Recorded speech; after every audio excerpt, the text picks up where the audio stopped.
Hai semua, Assalamualaikum. Ada ke yang rindu dengan suara Kak Aziz? Rindu ke? Entahlah guys, tapi dah nak masuk musim panas ni memang malas betul nak buat live. Bukan musim panas saja, musim sebelum-sebelum tu pun memang dah malas dah buat live. Okeylah, jom cerita. Minggu lepas Kak Aziz dengan Mina dapat jemputan lah untuk datang ke rumah Kak Lima.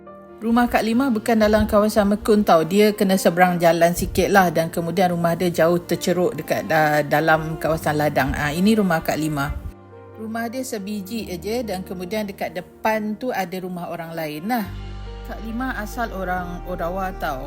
Jadi dia datang ke sini sebab anak lelaki dia berkahwin dengan orang dekat sini lah.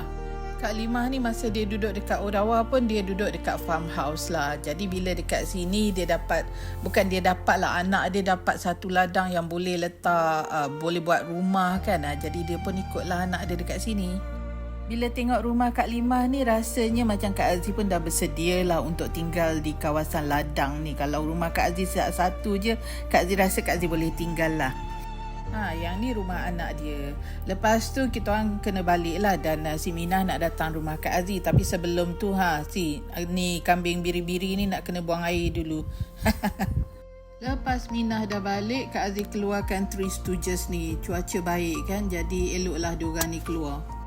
Nampaklah keseronokan diorang ni keluar sebab yelah terperap aja dekat dalam rumah kan. Kita manusia pun boleh bosan, apatah lagi kucing yang memang lumrahnya kehidupan dia di luar kan. Buddy kalau dah keluar dia memang macam abang long kawasan. Kalau dia dekat dalam rumah si Loki yang abang long. Tapi Buddy ni senang lah. Dia dah biasa kan dengan kawasan dekat Mekun ni. Yelah 5 tahun dia jadi stray cat kan. Tiba-tiba kena duduk rumah. Mana dia tak pening kepala kan. Cumanya dekat Mekun ni kalau nak keluarkan kucing kena hati-hatilah. Tak nak orang komplain.